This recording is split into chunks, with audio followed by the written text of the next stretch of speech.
대초원에서 열매를 따먹던 시절, 땅을 개척하고 씨앗을 심던 시절, 문화를 만들고 탐험하던 시절, 당연하게 던졌던 질문. 우린 어디에서 와서 어디로 가는가? 현대인들에겐 이 질문을 던져볼 시간이 없다. 시간이 생길만 하면 온갖 것들이 주의를 빼앗기 때문이다. 침대, 화장실 변기 위, 산책로, 심지어 목욕탕에서조차 주의를 외부에 고정시킨다. 그러다 본능 깊숙한 곳에서 답안지를 제출해야 한다는 압박감이 올라오면 후다닥 인스타 돋보기를 눌러 엉덩이를 관찰한다. 유명인을 내세운 소비에 기도한다. 그러다 압박감이 또 한 번 올라오면 후다닥 부자가 되는 교리를 구매하러 나간다. 부를 끌어당기는 마법의 주문을 공짜로 알려드립니다. 결제만 하신다면. 그냥 계속해. 참고 인내하고 끌어당겨. 싫어? 그럼 넌 패배자. 그 어느 곳도 공허함을 채워주지 못했다. 인간의 정신적 성장은 크게 세 가지로 구분할 수 있다. 지적 성장, 인격적 성장, 영혼의 성장. 만약 이것들을 수치화할 수 있다면 1번과 2번은 현대가 과거보다 훨씬 높을 것이다. 지식과 매너를 배울 기회가 더 많기 때문에. 하지만 3번은 어떨까? 수많은 현대인들이 영혼의 존재를 믿지 않고 살아간다. 그렇다면 3번은 과거가 압도적으로 높지 않을까? 결국 1, 2, 3번의 평균을 내 합산한다면 그 값은 과거가 더 높을지도 모른다. 과거의 인간이 정신적으로 더 성숙했을지도 모른다. 영혼은 없어. 죽으면 썩어. 끝. 현대 과학은 인간에게 풍요를 준 대신 그 대가로 신을 빼앗았다. 엄밀히 말하면 과학이 영혼이나 신의 존재에 대해 거짓이라고 한 적은 없다. 증명 불가능하다 라는 입장만 유지하고 있을 뿐이다. 하지만 현대인들은 단정 짓는다. 과학 형님께서 모르신다고 한 것은 멋지지 않아. 과학 바깥의 영역을 비웃으며 조롱한다. 그렇게 사람들은 공허해진다. 그들의 텅 빈 가슴에는 허영심, 분노, 갈등, 혐오만이 주유될 뿐이다. 쓰레기 같은 연료를 채운 자동차는 이동하는 그 여정, 매 순간순간이 언제 엔진이 고장날지 몰라 전전긍긍하는 불만족스러운 드라이브가 된다. 나는 이 지점에 멈춰서서 이야기해보고 싶어졌다. 우리는 어디에서 와서 어디로 가는가? 생각맨 영성 시리즈 첫 번째 이야기, 천지창조. 들어가기 앞서 다음의 전제를 설정하고자 한다. 우주는 무한한 다양성을 품고 있다. 어떤 자연현상을 관찰하고 그 결과를 토대로 하나의 이론을 정립했다면 그 이론은 유사한 현상을 설명할 수 있으며 이론의 체계 내에서는 언제나 참이다. 만약 하나의 현상을 두 개의 이론이 설명하는 경우에 두 이론이 상호 모순된다면 둘 중 하나는 거짓이 되어야 한다. 그런데 아인슈타인의 상대성 이론과 양자 역학은 상호 모순되어 보이지만 각각의 영역 내에서는 완벽하게 작동한다. 양자 얽힘 현상을 예로 들어보자. 양자 얽힘 상태에 있는 두 입자 A와 B가 있다. 이때 두 입자 사이의 거리가 아무리 멀리 떨어져 있더라도 A를 측정하는 순간 B의 상태가 즉각 정해진다. 하지만 특수상대성 이론의 관점에선 이와 같은 현상을 설명하기 어렵다. 특수상대성 이론에 따르면 A와 B가 정보를 주고받기 위해선 반드시 물리적 상호작용이 있어야 하고 이는 빛보다 빠를 수 없기 때문이다. 양자 역학에서의 즉각을 상대성 이론이 설명할 수 없다는 뜻이다. 여기서 상대성 이론과 모순이 발생하는 듯 보인다. 하지만 그럼에도 두 이론 모두 각자의 영역 내에서는 완벽하게 작동하고 있다. 우주를 설명하는 두 관점, 퍼즐 조각 두 개를 놓고 보니 도저히 같은 퍼즐의 조각이라고는 상상하기 어려운 이 상황. 우리는 여기서 다음과 같은 통찰을 얻을 수 있다. 퍼즐 조각들은 각각 우주의 한 단면을 멋지게 표현하고 있다는 것. 달라 보이지만 같은 것이라는 것. 우주의 속성은 상호 모순되어 보이는 것들을 전부 품을 수 있는 한계가 없는 다양성. 우주는 무한한 다양성을 갖고 있다. 이것을 시리즈의 출발점이 되는 전제로 설정한다. 우리는 어디에서 왔고 어디로 가는가? 전제에 따르면 이것에 대한 이론들 역시 상호 모순되더라도 참일 가능성이 있다. 그래서 나는 다양한 종교와 민간 신앙, 수행자들의 경험, 리얼리티 트랜서핑 등 존재를 탐구하는 다양한 접근 방식을 나의 자유로운 상상으로 통합하고 재구성하여 하나의 세계관을 구축해보고자 한다. 이 시리즈는 무속, 미신, 오컬트와 같은 활동을 조장할 목적이 아님을 분명히 밝힌다. 태초의 공간, 비어있다. 아무것도 없다. 0이다. 0은 그 단조로움 속에서 하나의 의도를 가져본다. 표현하고 싶다. 그렇게 하면 왠지 좋을 것 같았다. 0을 어떻게 표현할 수 있을까? 0은 1-1. 1은 양이요, -1은 음이다. 이렇게 우주의 모든 이온성이 탄생했다. 빛과 어둠, 따뜻함과 차가움, 높음과 낮음, 남자와 여자, 질서와 파괴, 선과 악, 천사와 악마 등등. 양과 음은 독립되어 존재할 수 없다. 반드시 합쳐져야 한다. 1과 -1은 반드시 충돌해야 한다. 태초의 그것, 0을 만들어야 하니까. 1과 -1, 양과 두 거대한 에너지가 충돌하는 지점, 맞닿는 지점, 이 사이가 바로 우주다. 이 안에는 뭐가 있을까? 충돌 지점, 에너지가 폭발하듯 터져나오는 이 지점엔 0을 표현하기 위한 무수히 많은 1과 -1이 있다. 이 둘의 표현 방식은 무한에 가깝다. 무한한 가능성이 터져나오는 곳. 하지만 무한함이 이대로 터져나온다면 표현의 의미는 사라진다. 따라서 터져나오는 이 무한함을 제어할 장치가 필요했다. 에너지의 흐름을 가도 그 안에서만 흐르게끔 만들기 위한 장치. 그것은 번뇌, 탐, 진, 치. 터져나오던 에너지를 제한된 영역에 가둔다.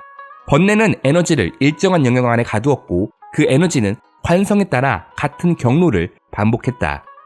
이 반복은 패턴을 만들었으며 우리는 이 패턴을 삶이라고 부른다. 반복은 괴롭다. 따라서 삶도 괴롭다.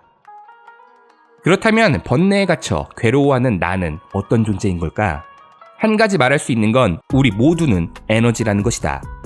만질 수 있는 모든 것은 에너지로부터 비롯되었다. 이는 현대 과학에서도 동의하는 내용이지 않은가? 몇 가지 가정을 세워보자. 우리들은 0을 표현하기 위한 에너지이다. 0을 표현할 수 있는 무한한 가능성은 무한한 개성을 의미한다. 따라서 에너지는 각자 고유의 개성을 지닐 수 있다. 그리고 고유의 개성을 지니게 된 원인, 개성을 선택하게 된 원인, 이 근원적이고 원시적인 의지의 발현을 의도라고 가정해보자. 그렇다면 다음의 결론을 추론해볼 수 있다. 모든 물질은 에너지로부터 비롯되었고 에너지는 의도를 가지고 있다면 모든 물질에는 의도가 있다. 모든 물질에 의도가 있다는 표현을 조금 더 직관적으로 바꿔보자. 모든 물질에는 영혼이 있다. 동물도 식물도 심지어 무생물조차 의식이 없다고 장담할 수 있을까? 동물과 식물 그리고 인간의 차이점은 의식의 각성 정도라고 생각한다. 모두가 우주 한켠에서 저마다의 의도를 가지고 물질 세상을 창조하고 있다. 동물, 식물, 그리고 당신까지 그 한 땀 한 땀의 의도들이 모여 지구를 만들고 있다. 동물은 그저 사람보다 조금 더 잠들어 있는 존재. 식물은 동물보다 더욱 잠들어 있는 존재. 모든 존재는 하나의 에너지이며 저마다 의도를 가지고 있다. 단지 의식의 각성 정도가 다를 뿐이다. 그렇다면 의식과 의도는 어떻게 구별할까? 이 둘의 구별은 꽤나 복잡하다. 둘을 나누고 분석하는 것만으로도 하나의 학문이 된다. 따라서 직관적 이해를 위해 이제부터 의식을 마음, 의도를 영혼이라고 부르겠다.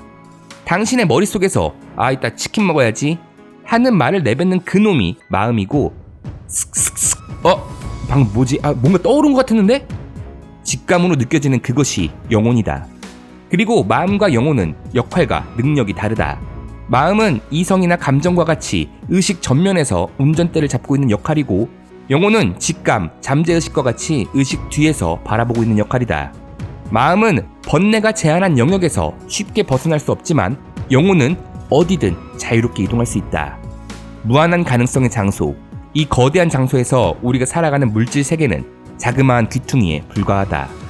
1과 -1이 접하는 그 사이 공간, 이 거대한 장소에는 상상할 수 있는 모든 것들이 이미 존재한다. 0은 1-1. 보라, 여기에 시간이 존재하는가? 0은 이미 표현되었다. 시간은 그저 이것을 표현하는 방향 정도일 뿐이다. 표현은 이미 시작했고 끝이 났다.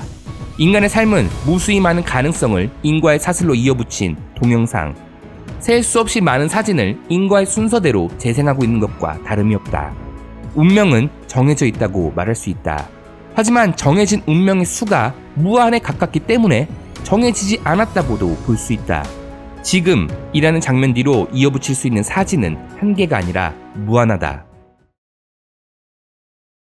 이 무한한 공간은 물질계뿐만이 아닌 비물질계를 비롯한 더 고차원의 세계들, 상상의 범위를 뛰어넘는 많은 곳들이 존재한다.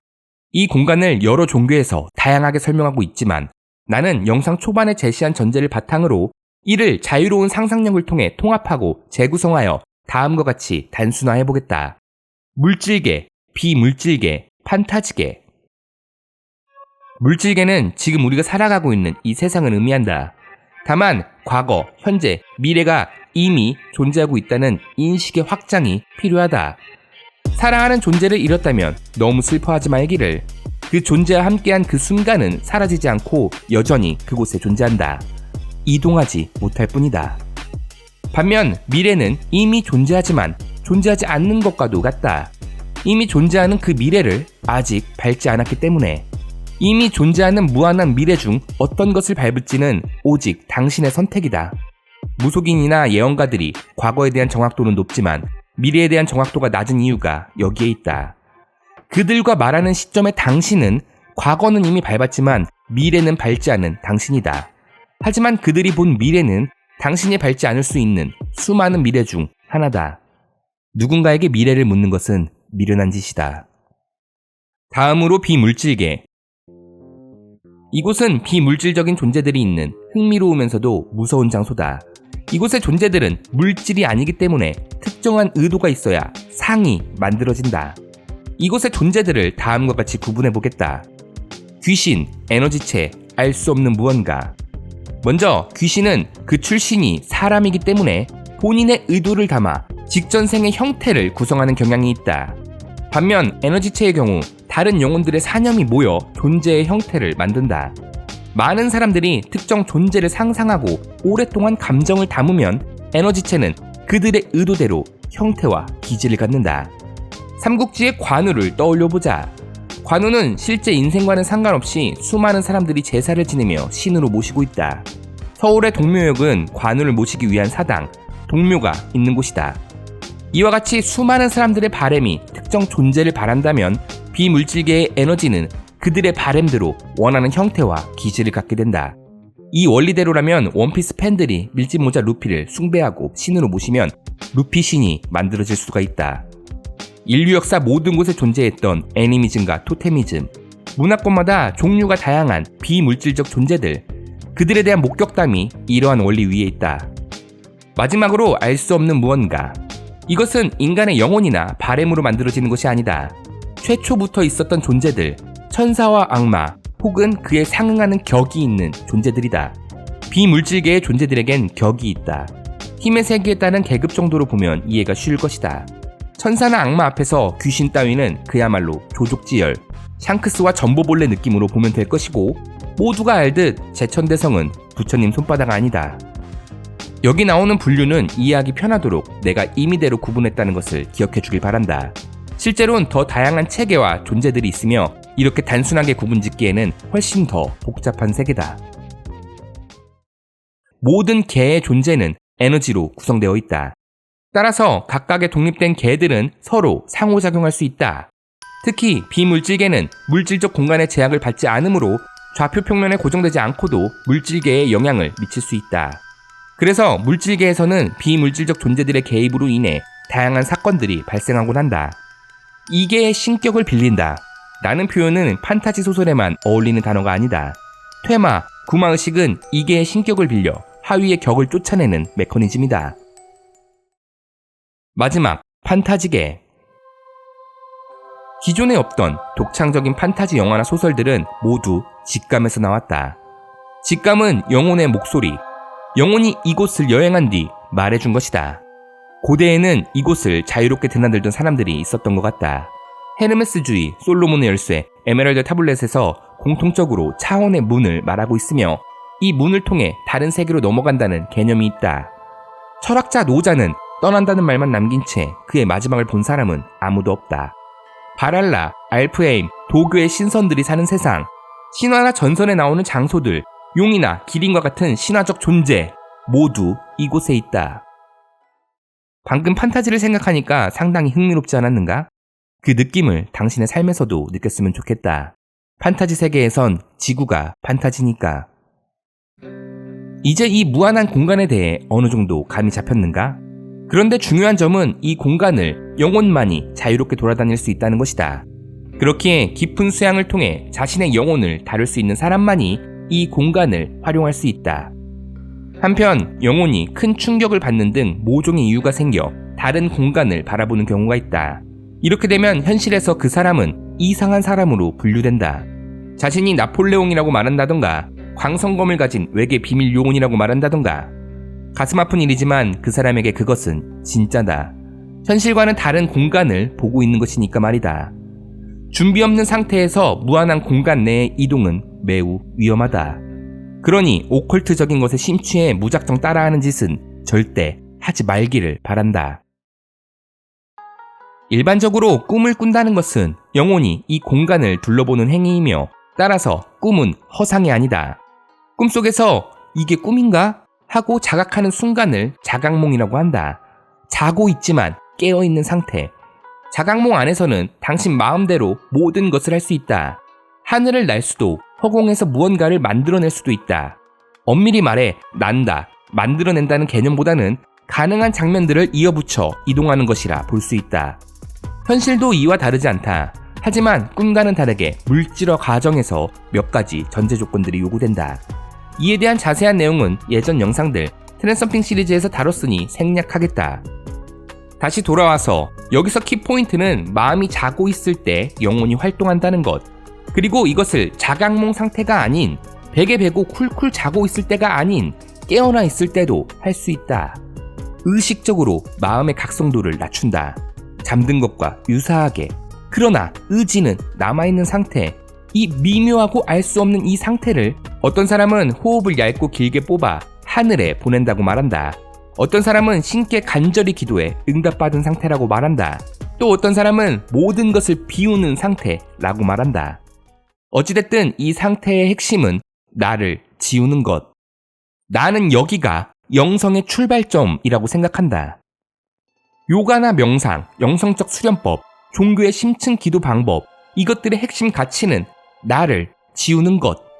왜 나를 지울까? 여기서 나는 마음을 뜻한다. 마음이 옅어져야 영혼이 활동할 수 있기 때문이다. 영혼의 활동, 1과 -1의 충돌 지점, 그 무한한 가능성의 공간을 읽는 것, 이것을 위해 나를 지운다.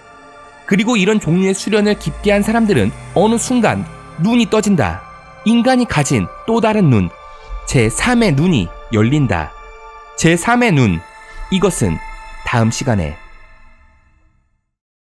공간을 읽어 달성하려는 목적은 무엇일까? 초능력을 부리고 미래를 예언하며 세상을 구원하는 초인이 되기 위함일까? 왠지 아닐 것 같지 않은가? 나는 공간을 읽는 목적이 나를 알기 위함이 아닐까 생각한다. 나를 알기 위해 나를 지운다. 이와 같은 모순적 문장은 답답하기만 하다. 하지만 한편으론 저 문장의 뜻을 이해하게 되는 순간 답답했던 지난 날들만큼의 명쾌함이 찾아올 것만 같지 않은가? 나는 영적 능력이 있지도 않고 이와 관련해서 공부를 해본 적도 없다. 그러니 이 시리즈는 당신과 함께 공부하는 여정으로 바라봐주면 좋겠다. 손가락을 보지 말고 달을 바라보는 우리를 위하여 당신에게 평화가 함께하기를.